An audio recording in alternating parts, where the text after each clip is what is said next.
미국이 제47대 대통령으로 도널드 트럼프 전 대통령의 손을 들어줬습니다. 이제는 당선인으로서 내년 1월에 있을 취임식을 준비하게 되면서 시장도 함께 움직이는 모습을 보일 것 같은데요.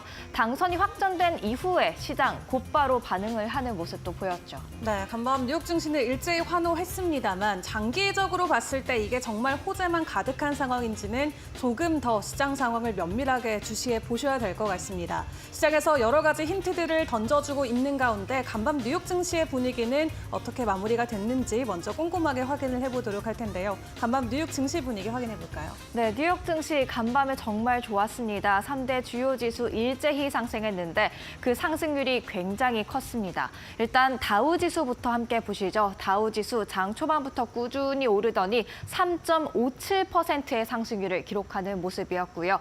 S&P 500 지수 이어서 확인해 볼까요? S&P 500 지수도 2.64% 상승했습니다. 장 초반부터 꾸준히 오르는 모습 역시나 확인할 수 있었습니다.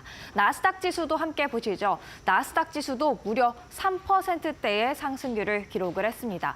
이렇게 주가 지수가 3%대 상승했다는 것, 그만큼 시장이 매우 강하게 움직였다 생각해 볼 수가 있겠는데요. 그 이유들 확인해 보러 가겠습니다. 미국의 제47대 대통령으로 도널드 트럼프 전 대통령이 당선이 됐습니다. 아직까지 4개 주 개표 상황이 진행이 되고 있지만 매직 넘버 270의 선거인단을 먼저 확보했기 때문에 트럼프 대통령이 이제 내년부터 될 예정입니다. 트럼프 전 대통령 각종 정책들을 예고했었죠. 법인세 인하, 관세 인상, 세금 감면 등에 대한 이슈들이 있었는데 이런 부분들이 오늘장에 반영이 됐다 생각할 수 있겠습니다. 그리고 미국 상원과 하원도 동시에 선거가 치러졌었는데요. 상원에서는 공화당이 과반을 확보하면서 통제권을 확보했다라는 소식들 전해졌습니다. 여전히 5개 주 개표가 진행이 되고 있기 때문에 민주당이 여기서 얼마나 더 많은 의석을 차지할 수 있을지가 약간의 변수가 될 것 같고요. 미 하원은 아직까지 꽤 많은 주에서 개표 상황이 진행 중이라 누구의 승리를 확언할 수 없는 가운데 아직까지는 공화당이 리드를 하고 있습니다. 대통령도 공화당, 상원도 공화당, 만약에 하원까지도 공화당이 차지하게 된다면 레드 수입이 나올 수 있을지는 계속해서 지켜볼 필요가 있을 것 같습니다. 그렇다면 매직 넘버 270을 넘긴 트럼프 대통령 만나보도록 하겠습니다. 매직 넘버를 270을 훌쩍 넘긴 291명의 선거인단을 먼저 확보하고 있는 중인데요. 아직까지 회색으로 칠해진 곳은 개표가 진행 중이어서 누구의 승리를 선언하기 어려운 지역이지만 일단 트럼프 전 대통령의 제47대 대통령 당선은 확정이 된 상황입니다. 그렇다면 어느 지역이 남아있는지 한번 간략하게 그래도 살펴보겠는데요. 네바다, 메인, 알래스카, 애리조나주에서 남아있고요. 그리고 이곳에서도 아직까지 개표 중인 상황을 보면 공화당 지지율, 공화당 투표가 더 많게 나온 상황이라 도널드 트럼프 이변 없이 계속해서 더 많은 선거인단 확보할 것으로 예상이 되고 있습니다. 그렇다면 상원으로 넘어가 보겠습니다. 상원에서도 공화당이 과반수를 확보했습니다. 52석을 지금까지 확보를 하면서 과반수인 50을 돌파한 상황인데요. 마찬가지로 회색으로 칠해진 곳들 아직 개표 중인 곳이라 어느 쪽의 승리를 단언할 수 없는 지역들이 되겠습니다. 어떤 지역들이 있는지 한번 이어서 확인해 보도록 하겠습니다. 남아있는 주 몇 곳이 있는데요. 미시건, 펜실베니아, 네바다, 메인, 그리고 애리조나 역시나 남아있습니다. 지금 민주당이 우위를 보이고 있는 곳도 그리고 공화당이 우위를 보이고 있는 것도 나뉘어져 있기 때문에 공화당의 득표가 얼마나 더 많아질지, 얼마나 더 많은 의석을 차지해서 정말 확실한 과반을 차지할지는 지켜보셔야 될 것 같습니다. 그럼 하원으로 넘어가 볼까요? 하원의 상황은 이렇습니다. 공화당이 리드를 하고 있습니다. 아직까지 과반인 218석을 확보한 곳은 없는데요. 그래도 공화당이 207석을 확보하면서 과반에 더 가까이 다가가 있는 중입니다. 마찬가지로 회색으로 표시된 곳들이 투표는 종료가 됐지만 개표가 아직 진행 중인 곳이고요. 어떤 지역들이 있는지도 마찬가지로 살펴보겠습니다. 네, 꽤 많은 곳들이 지금 아직 개표 중입니다. 그리고 이 중에서는 공화당이 우위를 보이는 곳도 민주당이 우위를 보이는 곳도 갈려 있기 때문에 과연 민주당이 하원에서만큼은 과반을 차지할 수 있을지 지켜볼 포인트가 될 것 같습니다. 그렇다면 만약 레드 수입이 된다면 어떤 시나리오가 펼쳐질지 어제도 한번 공유한 적이 있었는데요. 골드만삭스의 시나리오입니다.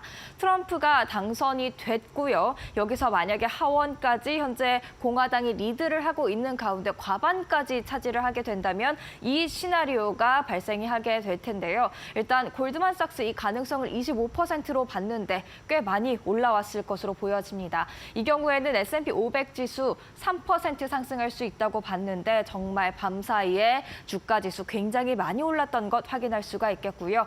그리고 규제 완화로 인해서 금융주 강세를 보일 것으로 예상된다라고 이야기를 했었고 관세 정책이 강력하게 펼쳐질 가능성이 매우 높기 때문에 기타 해외로 수출하는 그런 비중이 높은 기업보다는 국내에서 많이 소비되는 국내 소비주가 강세를 보일 것 같다라는 게 골드만삭스의 예상이었습니다.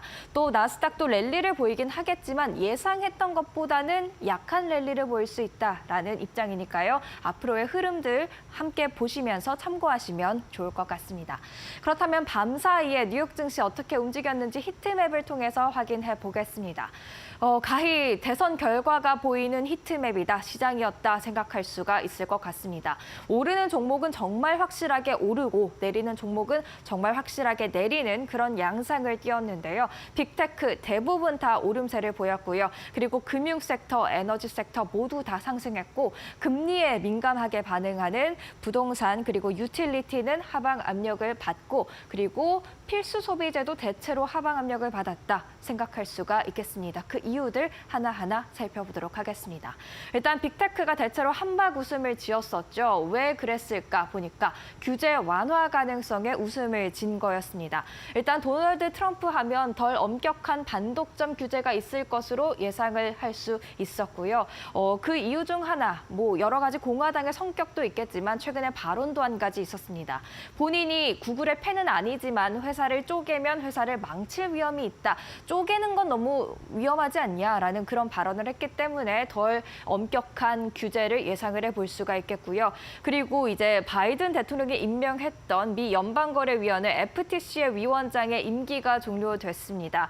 이로써 새로운 임명이 나와야 하는데 이때 다른 인물로 대체될 수 있다라는 기대감이 지금 시장에 특히 빅테크 중심으로 작용을 하고 있는 것 같습니다. 이 리나칸 FTC 위원장이 굉장히 반독점 규제에 엄격한 인물이었거든요. 그렇기 때문에 기업들이 환호하고 있는 것으로 보여지고요. 마찬가지로 관련 코멘트 있죠.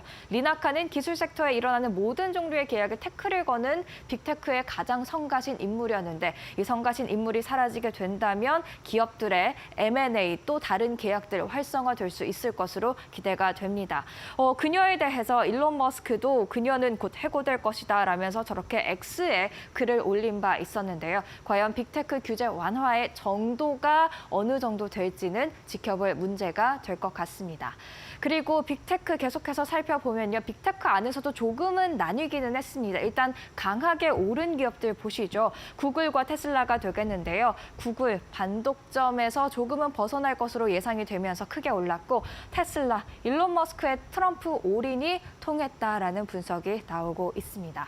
그리고 덜 오르거나 내린 종목들도 있었습니다. 일단 중국 노출도가 좀 큰 애플 오르긴 했지만 덜 올랐고요. 그리고 메타는 하락했는데요. 미즈호 증권의 분석은 이렇습니다. 트럼프 소셜미디어와의 관계가 좋지 않았기 때문에 메타 하락할 수밖에 없었다라는 이야기인데요. 페이스북과의 트럼프 관계가 좀 안 좋았던 점을 주목한 것 같습니다. 그럼 계속해서 트럼프 당선의 시장 어떻게 움직였는지 하나하나 살펴보도록 하겠습니다. 오르고 내린 종목들입니다. 일단 금융권에 대한 규제가 완화될 것으로 예상이 되면서 금융 섹터 전반적으로 다 올랐는데요. 특히 금융 안에서 대장주라고 할 수 있는 JP 모건까지도 무려 2자릿수 상승률을 기록하는 모습이었습니다. 그리고 비트코인의 대통령이라고도 불렸죠. 트럼프 전 대통령. 번스타인은 트럼프가 당선이 되면 비트코인이 최대 9만까지 갈 수도 있다라는 이야기했는데요. 코인베이스 당연히 올랐고요. 트럼프 미디어 앤 테크놀로지 오르기는 했습니다만 장 마감이 다가올수록 빠르게 상승폭을 줄이는 모습이었습니다. 초반에는 50% 급등하기도 했는데 이렇게 큰 변동성은 주의를 하셔야 될 것 같습니다. 한편 트럼프 당선에 오르고 내린 종목들 한번 보면요. 플러그 파워, IRA 법안으로 인해서 굉장히 많은 지원을 받고 있었고 받을 것으로 예상이 됐는데 이런 지원이 약해질까 수소 관련주죠. 좀 우려가 되는 모습이었고요. 그리고 홈디포도 살펴보시죠. 홈디포 사실 해리스의 주요 공약 중 하나가 바로 주택 건설 촉진이었는데 이 기대감이 사라지면서 함께 하락했다고 볼 수도 있을 것 같고요. 모기지 금리 상승도 이 주택 시장에 다시금 압박을 가할 수 있어서 이런 모든 점들이 주가 하락으로 이어진 것 같습니다. 타겟도 지금 하락한 것으로 확인이 되고 있는데요. 트럼프의 관세 정책이 불러온 후폭풍에 대한 우려다라고 생각할 수가 있겠습니다. 그렇다면 이 종목들의 주가 현황 살펴보도록 하겠습니다. 먼저 M7부터 한번 하나하나 살펴보겠습니다. 엔비디아가 4%대 상승률 기록했고요. 애플 얼마나 내렸는지 한번 보시죠. 사실 장중에는 소폭 오르기도 했습니다만 결국에 장 마감과 가까워질수록 상승폭 빠르게 반납하면서 0.33% 하락했습니다. 이어서 마이크로소프트 오름세를 보였습니다. 2%대였고요. 알파벳도 이어서 확인을 해볼까요? 구글의 모회사 알파벳 4%대 강한 상승률 기록했습니다. 이어서 아마존입니다. 아마존 몇 퍼센트? 3.8% 상승을 했고요. 메타는 하락을 했는데 얼마나 하락을 했을까요? 0.07% 그래도 장 초반에 꽤 크게 하락을 했다가 하락폭 상당 부분 만회하면서 약보합권에서 마감하는 모습이었습니다. 마지막으로 테슬라, 대망의 테슬라 한번 봐야겠죠. 밤 사이에 무려 14%대의 상승률 기록했습니다. 그럼 트럼프의 웃고 운 종목들 이어서 확인을 해보겠습니다. JP모건 밤 사이에 11.54% 강세를 보였습니다. 나름대로 금융권 안에서 시가총액이 가장 큰 기업인데 이 2자릿수 상승률 크게 상승했다고 볼 수 있을 것 같고요. 코인베이스도 이어서 보시죠. 코인베이스 무려 31%대 상승률 기록했습니다. 이어서 트럼프 미디어 앤 테크놀로지 굉장히 큰 변동성을 보였는데 이렇게 장 초반에는 급등하는 모습을 보이다가 상승폭 빠르게 반납하면서 5%대 상승률로 거래를 마쳤습니다. 그렇다면 운 종목들도 볼까요? 플러그 파워 무려 22% 급락세를 보였고요. 계속해서 홈디포도 함께 확인해 보시죠. 홈디포는 3% 가까운 하락률을 기록했습니다. 이어서 마지막으로 타겟 한번 보실까요? 타겟도 보시면요. 2.45% 하락하는 모습이었습니다. 그렇다면 국채금리는 어느 방향으로 움직였을까요? 밤 사이에 국채금리 좀 크게 위로 올라가는 모습이었습니다. 2년물이 2%대 상승하면서 4.274%로 올라왔고요. 10년물은 4.5%가 정말 눈앞에 왔다고 생각할 수도 있을 것 같습니다. 무려 밤 사이에 3% 이상 크게 뛰면서 4.435%까지 상승한 상황입니다. 이렇게 높아진 국채금리가 향후 주식시장에는 하방 압력으로 작용할 수 있다는 점 주의를 하셔야겠고요. 그리고 달러 인덱스도 한번 보시죠. 트럼프 전 대통령이 다시 대통령으로 돌아오게 된다면 달러가 당분간은 강세를 보일 수 있다라는 분석들 계속해서 전해드렸었는데 계속 오르면서 105 수준으로 올라오는 모습들 보였습니다. 이어서 국제 유가와 국제 금값도 확인을 해보도록 하겠습니다. 국제 유가는 큰 움직임은 없었습니다만 일단 소폭 내림세를 보였습니다. 계속해서 국제 유가와 관련해서는 공급과 수요 측면에 조금은 혼재된 이야기들이 나오고 있는데요. 트럼프 전 대통령이 이란 제재를 강화하게 된다면 공급이 줄어들 수 있겠지만 또 한편으로 정책으로서 에너지 인프라 지원 정책을 내놓고 있기 때문에 공급이 상쇄될 수 있다. 이 하락분이 상쇄될 수 있다라는 이야기도 있고요. 또 무역 전쟁이 있게 되면 아무래도 글로벌 원유 수요가 좀 줄어들지 않을까, 수요 감소가 있지 않을까라는 측면도 지금 시장에 자리 잡고 있습니다. 여러 가지 요소들이 있는 만큼 향후 유가는 좀 불안한 모습을 보일 수 있다 생각해 볼 수가 있겠고요. 금 가격도 2.88% 하락을 했는데요. 그러면서 온스당 2,600달러 선으로 내려오는 모습이었죠. 아무래도 강달러가 금 가격 하방 압력을 가한 것으로 풀이되고 있습니다.